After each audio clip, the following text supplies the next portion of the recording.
Hi, everyone. Thanks so much for joining us here on the Daily Racing Form YouTube. I'm Gino Buccola alongside Mike Beer with producer Lucia helping us out as we get you ready for a preview of the Saturday race of the day. It's the Smarty Jones over at Oaklawn Park. Before we dive into that one, we want to remind all of you about the Daily Racing Form New Year's sale happening all the way through January the 6th.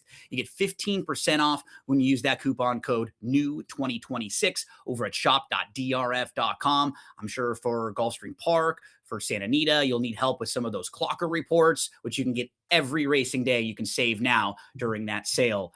Kentucky Derby points up for grabs, Mike, at Oaklawn Park this weekend in the Smarty Jones. And I mean, over the last 5 to 10 years, the Oaklawn series has really become such a strong series as a prep races for so many horses trying to get into the Kentucky Derby. And here, I thought we had a pretty competitive group. I mean, Universe is interesting, Boca Beach Club, Silent Tactic, Rancho Santa Fe, Oscar's Hope, Strategic Risks, Sleeping on Freedom. I thought you could make a case for 6 or 7 in here. Yeah, I like this race too. It's kind of wide open, maybe a fun betting race here, even, Derby, whatever the Derby implications are aside. And it's way too early for me to start thinking about that stuff. But this is still an interesting race with some, I think there's some talent in here. And I think, 5-2 on Rancho Santa Fe, who looks like a progressive horse for top connections. Universe, he's already sort of got the graded stakes credentials. He's been competitive in some really strong races on the way into this.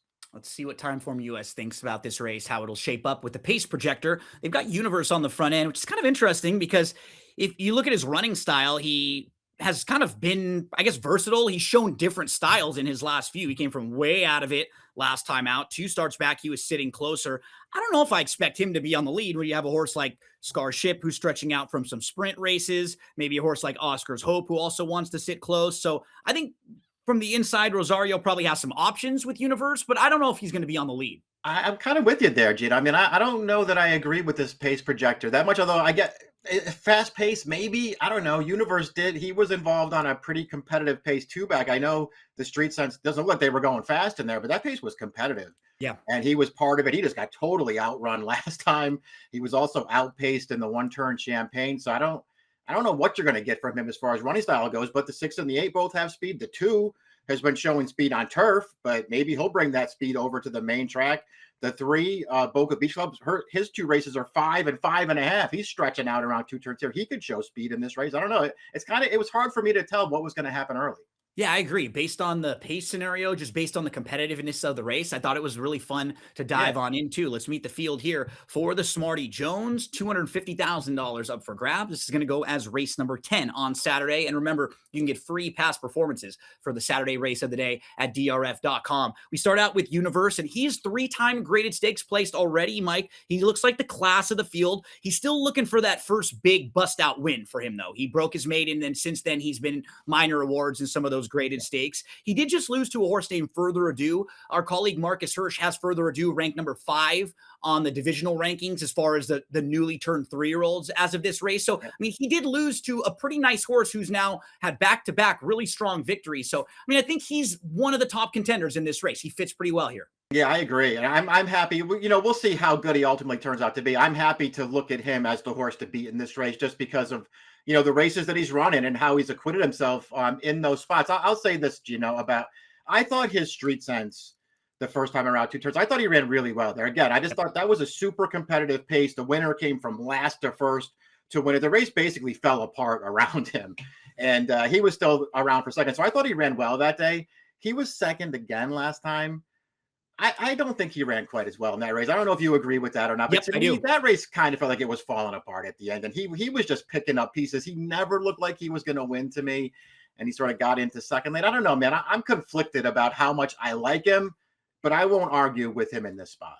I completely agree with most of your sentiments there. I loved the 2-back race because I actually played him that day. And I remember being like, he's early. He's part of the pace early on. And he still hung on for a slice that day. I thought he ran really well. And last time he just never looked like a winner. It was just kind of like a non-threatening second in there. I agree, though. I'm going to use him in kind of an under spot because it wouldn't shock me if he won this race. And I feel like he's going to be there in the mix. But if he is in that 3-1, 5-2-ish range or shorter, I think he might be able to find some more value with a couple others in here. And it looks like we kind of feel similarly as we move to Baytown Dreamer. He's going to get back to the dirt in here. His lone win was going a mile on the turf at Ellis versus Maidens. Then he was okay in the juvenile mile at Kentucky Downs. Last couple just haven't really been good, though. Can you build a case for him? I mean, I'm not surprised, I guess, if they want to get away from turf just based on what he's done recently. I'm kind of surprised that this is the race that they want to run him in Yeah. back on dirt. But I guess we'll see. That obviously the connections like him, but they run him in a bunch of stakes races. He just doesn't seem like that kind of a horse to me. His running style too is, more of a speed type. I don't know how that's going to work out against this field either. I just thought he was hard to get behind. Next one up is Boca Beach Club. I thought he's very interesting. He's raced twice. They were both at shorter distances, 5 and 5.5, so it won't be easy to stretch out to a mile and a 16th, but we have a replay of his last out effort, and I thought it was a pretty good one where he finished second. He had a slow start. He was last of 7 in between horses, and he moved up 3 wide all the way up to second, a solid second here. And if you look at his pedigree, Mike, he's a half to a horse who was multiple graded stakes placed going long, who won 3 times going long. He's a half to another grade 1 winner from Mexico who won going long, and another sib who won at a mile and an 8th. So when you do look through the pedigree, it seems like this horse shouldn't have a problem going a little bit longer. And I think projecting where he could be in this race could be sitting a pretty nice trip moving from 5.5 to a mile and a 16th. That just is quite a bit without that stepping stone of 6 or 6.5 or 7 sometimes. That probably bothers me more than anything else, that he's going to stretch out 3 furlongs in this race. I don't love that kind of stuff because it's not an easy thing to do. No. That being said, I like both of his races. I really liked his debut. I thought he ran fine last time. Just that Dirty Rich was just faster than he was, made the lead in there, and I thought this horse tried really hard to catch him in the stretch. His 2 races are good. I'm with you on the pedigree too. I think he has the chance to get better going longer. It's just they're asking a lot of this horse. This is not an easy thing to do. Kind of look at Silent Tactics similarly to how I look at Boca Beach Club because I like both of his races. They're both on the synthetic. He just has to answer the dirt question. For Boca Beach Club, it's more the distance question. Silent Tactic, though, I thought he was pretty solid. He was up to 4th. He was in the 2-path. He backed out of a tight spot. He came on again late. He had legitimate traffic. He angled around in the 4-path. He couldn't get to the winner that day. I thought it was a pretty good effort from him, though. And again, if he's just able to move forward on the dirt, I could see him making some noise in this race, and he just seems like another contender here. Yeah, I agree with you. He didn't get a great trip last time. I actually thought he ran deceptively well there. Lost position on the turn. Not only did he have to lose position, then come wide into the stretch, but the winner just got a perfect run up the inside there. The winner was the favorite that day. He got a perfect run up the rail and outfinished him. So I thought that was sort of an underrated performance. I really liked his debut too. I know it was on a different surface. To me, he just looked like he won that race on talent alone. They obviously paid a lot of money for this horse. It's not like he has, some kind of huge pedigree, and there's a lot of turf in there too. But I don't know. I like all the intangibles with this horse, and I'm not surprised that Cassie wants to switch him to dirt now because he's by Tacitus. He's out of a gun runner mare, so I can see this horse really handling this surface switch over to the main track. And I think both of his races to this point are better than they look on paper. Yeah, he's the horse I started to warm up to the more I looked through this race. If he is in like the 8-1-ish and above range, I think that's very fair value in this race. That looks pretty competitive. We move to Rancho Santa Fe, 2 for 2, wins at Ellis Park and then over at Keeneland. And at Keeneland, he was able to beat 2 next out winners, a horse named Infiltrate, who came back to win a non-2 allowance at Churchill with a 74 buyer, horse named Grand Mahogany, who came back to win a non-winners a 2 allowance next out at Horseshoe Indy. And he did get floated out about 4 or 5 wide into the first turn, settled nicely. He made an early 4 wide move up to put pressure on, and he kept grinding, and he just put away that rival late. I mean, solid, workmanlike. I think he's stepping forward, but you were kind of hitting on it when we were previewing the race. I respect the horses who might be shorter prices in here, but I think I might look for a little bigger of a price just because it's a competitive race. Exactly. Yeah. This horse, he looks like he has some talent for really good connections. And I have no problem with anybody who thinks that this is the right way to go. He's going to be a short price, but that's fine. He's a super handy horse. You pointed out all the things about his last race. Got floated wide on the first turn. He's wide all the way. I think it's also worth pointing. It's not like a super impressive win, I don't think visually, but that's a short stretch. The runner-up had the jump on him, as they turned in there, and this horse just came and ran him down at the end. I liked that performance. I liked his debut a lot. I mean, I have no knocks on this horse, but that doesn't mean I'm going to, be dying to take a short price on him. We move to Oscar's Hope, who has won 2 races in a row. And in his 5 starts, he hasn't really done anything wrong. He's finished in the exacta in all 5 of them. He just won the Jean Lafitte over at Delta Downs. So that was his first start beyond 6 furlongs. What I do like about that, Mike, it's nice progression when you go over to Delta Downs and it's a bull ring track and it's like 2 turns. So you're getting the opportunity to run 2 turns before you have to go a mile and a 16th. I like that progression. We're kind of talking about the opposite for Boca Beach Club, where it might be a little more difficult for that horse to stretch all the way out, right? And Oscar's Hope has some speed. He's proven that he can sit off a little bit and pass.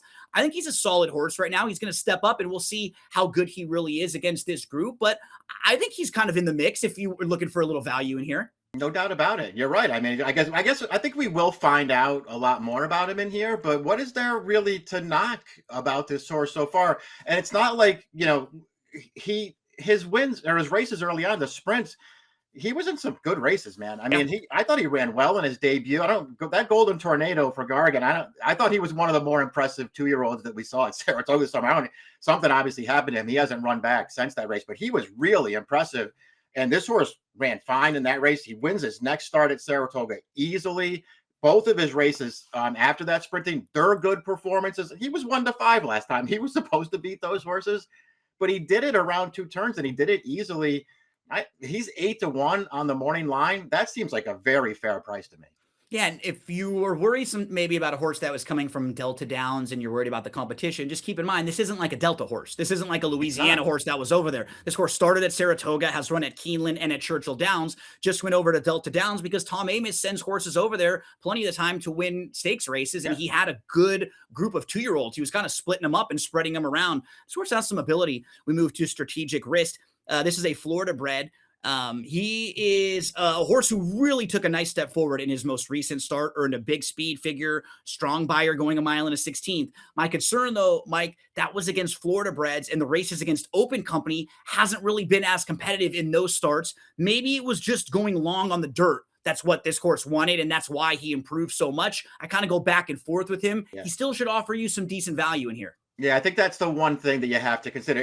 Was it simply getting stretched out for the first time on dirt? Is that what led to the jump forward last time, or was it something else? He certainly looked good winning that race. I will say the more I looked at it, the more I just kind of felt like maybe there were a bunch of no-shows in that race. It just felt like nobody else ran in there except for him. And that includes there was a pretty big favorite in that race who was just on empty around the final turn of that race and faded through the stretch. So I feel like maybe he just landed in a good spot and beat a bad field last time, but maybe we're wrong about that, Gino. Maybe he was just waiting to stretch out. And when he finally got to do that, he jumped forward.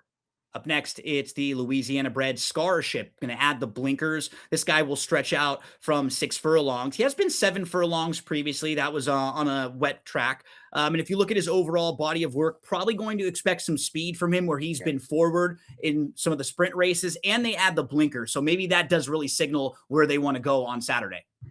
Yeah, I feel like you're going to get speed out of this horse, for better or for worse. And we'll just see if that 79, the figure that he earned last time, he makes him a contender in here, but he's gonna have to do it going longer against better horses. Rounding out the field, Sleeping on Freedom. All 3 races are pretty good for him. And now his first 2 starts were in maiden restricted races. So those are in those races where you have to be at a certain auction price to be in those maiden races. Then he was in a starter allowance, which was a first level allowance. So maybe it's a little lower levels than some of his other competitors, but he's looked good. Especially in his last 2. I mean, his November 22nd race, he had a good start on the outside, inside. He got shuffled back. He lost some position. He had nowhere to go. He waited. He moved through the rail and then angled around like really professionally. I thought that was a very nice effort from him. This seems like it's going to be a little tougher than the company he's faced, but I understand why they'd want to step up right here and take a shot. I agree. Yeah, all 3 of his races are fine. I don't know if they're great. They're fine, though, and he handled the stretch out last time. You're right. I mean, it's not like he got a perfect trip in there, although that's another one of those races where I feel like if you just look at it on paper, it looks like sort of a modest pace that he was closing into. I thought that they were kind of moving along up front. I think that race did set up well for him, but I also thought he did some good things in that race. He's a contender in here for sure. As we round out the field, we'll move to selections. And Mike, I just thought this was a race as we talk through it. There were really only 2 or 3 horses that it felt like, I don't know if they can win this race. Yeah. Everybody else wouldn't be too much of a shock. And you and I will both look for a little bit of value. You're going to go with the 4 Silent Tactic on top. Yeah, I didn't want to take the favorites in here. We'll see. Maybe it'll just play out to them. But the 1 and the 5, I thought were the two horses to beat. But I didn't want to take either one of them. I'm going to bet this race. I'm going to play against those two horses. I really warmed up to Silent Tactic. Again, I feel like he's got enough pedigree to handle this surface, which I do think he wants every bit of longer distances. And I think both of his races so far are better than they look on paper. I think we both stacked this race up very similarly with just slightly different horses. Like it feels like we both feel like Universe and Rancho Santa Fe, they're the measuring stick horses in this race. They're the horses to beat. But the fun value horses might be Boca Beach Club, Silent Tactic, who you like a little bit, Oscar's Hope, who I threw in there, and Sleeping on Freedom. We like a couple prices each that we'll include with those logical horses. So for Mike, 4159. For me, 3561. Whoever you play, however you play them, we wish you the best of luck.